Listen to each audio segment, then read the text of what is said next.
freight station up the road. Doubled as the passengers depot and the freight station up until this building was built. This building, one thing I do know, the stone, the bricks was made here in Rowan County. They came from, I guess it was the Haldeman, right? The Haldeman brickyard. Whenever they were contracted to do it, Ethel Jones that informed me the other night, she gave me a piece of paper. The bricks were ordered, they were delivered to the wrong place and shipped out of Moorhead and then had to be shipped back. Got on the wrong train. They went from Haldeman and passed up here and went to Farmers and were dropped off because that's where the person handling the freight thought they were to be dropped off at. They didn't know where they were at. That's what you call getting off on the wrong track, right? Amen. Got to get stay on the right track. We don't need another parking lot.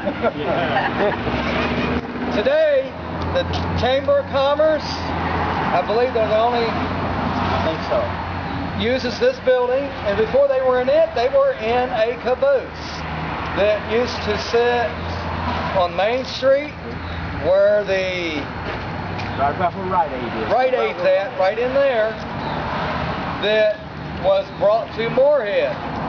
And that's the same caboose that has been donated, that we're stripping, and that we're going to put right over here. Oh, great. If you walk around the building, you'll see that the lattice sections were the vents. They were added to protect the wood. The tongue and groove is original. The brick is original. I know with what I found out on doing the research I got to do, where the windows are at, all the those are original, but the windows are not original on the outside. This door used to be like a roll door from a picture I've seen of it. Like it rolled up.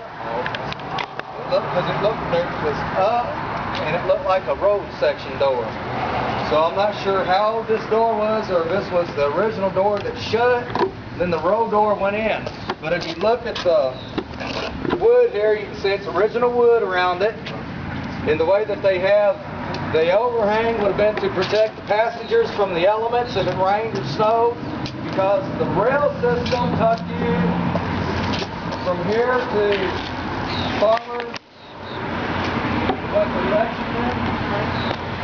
here, and then to other parts of Kentucky, because it was a big part of the rail system come through here. The tracks were right here on this side of the building, all the way down through there.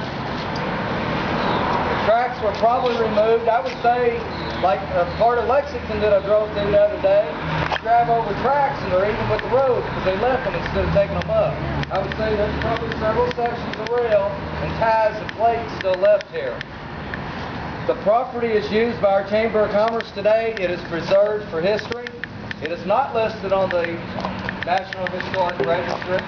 It has been applied for, but nobody followed through for the Kentucky State Registry, which the Historical Society is going to, at some time I would hope, finish the registration, get it on the national, and finish it for the Kentucky Registry.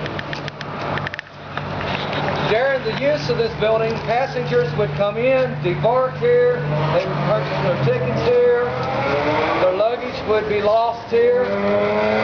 No, this ain't the airport. You would come to Moorhead, and this is the first place you would get off after this building was built. During the war, I would say that World War I and World War II, the electrician's union that was here for World War II, Navy was World War II. World War II, Navy. The Navy had an electrician's union here training electricians for the Naval Yard. And I would say that a lot of mothers and fathers met their young men here that came here and that went off to war and that came here to train. And a lot of those men met their wives here. A lot of those men came back to settle in Moorhead because of the training that the Naval Yard had them do here in Moorhead. So this brought people from out of the area into Moorhead also. This wasn't just for us to get to Lexington, for you to get to your uncle's house because you didn't have a car, because cars weren't that great. You didn't have a buggy and a horse because maybe your horse was at home, your husband was plowing the fields with the horse. It had to be used as other things. The rail system started Moorhead just like everything else.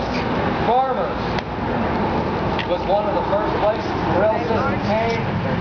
You have Elliott, Halltown, you have the Cranston area, Moorhead. If you go up US 60, and US 60 runs the span of the United States, from one coast to the other.